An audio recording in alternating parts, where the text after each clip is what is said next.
And the underlier for Ripple is that we did start out with a ledger that was carbon neutral. We did start out with a vision from the founders that in the environment was going to be very important to what we were doing.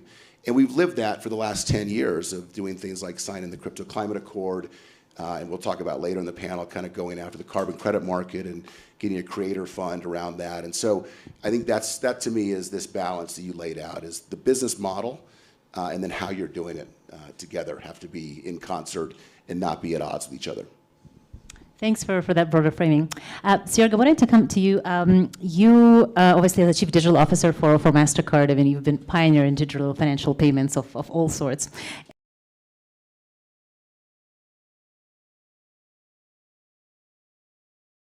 Now, if you then think about digital assets, well, there is a bit of a break because it's a very different mindset, a very different thinking. Bringing change about is possible, but once again, it needs to come with a real, tangible, value-added use case. I repeat myself, I don't think trading is that. I think it's interesting. You know, people want to make a buck. I completely get it, but it's not disruptive as a use case. What Brooks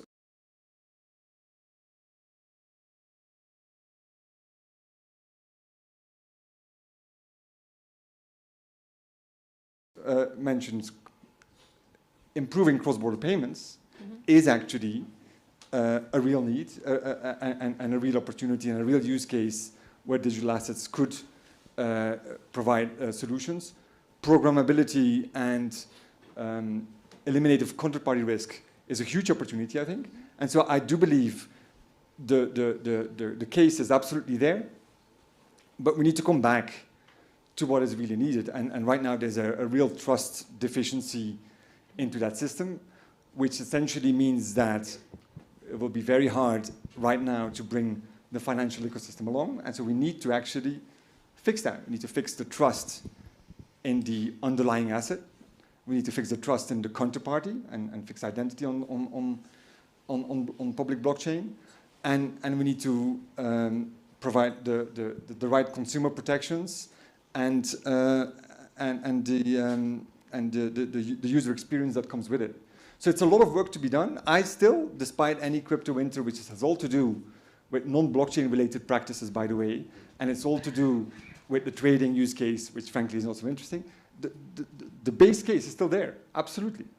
But we have a little bit of work to do to kind of bring back that trust and bring back that value-added use case. And many of these are unrelated to some of the kind of underlying building and good that's being done.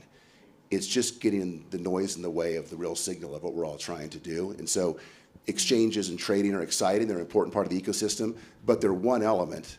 And you could argue there were far too many crypto exchanges to begin with in the beginning. And like every other financial market, the consolidation will happen and exchanges will go away or be merged. And so some of that is natural early stage of this, but it's not what this panel is kind of up to.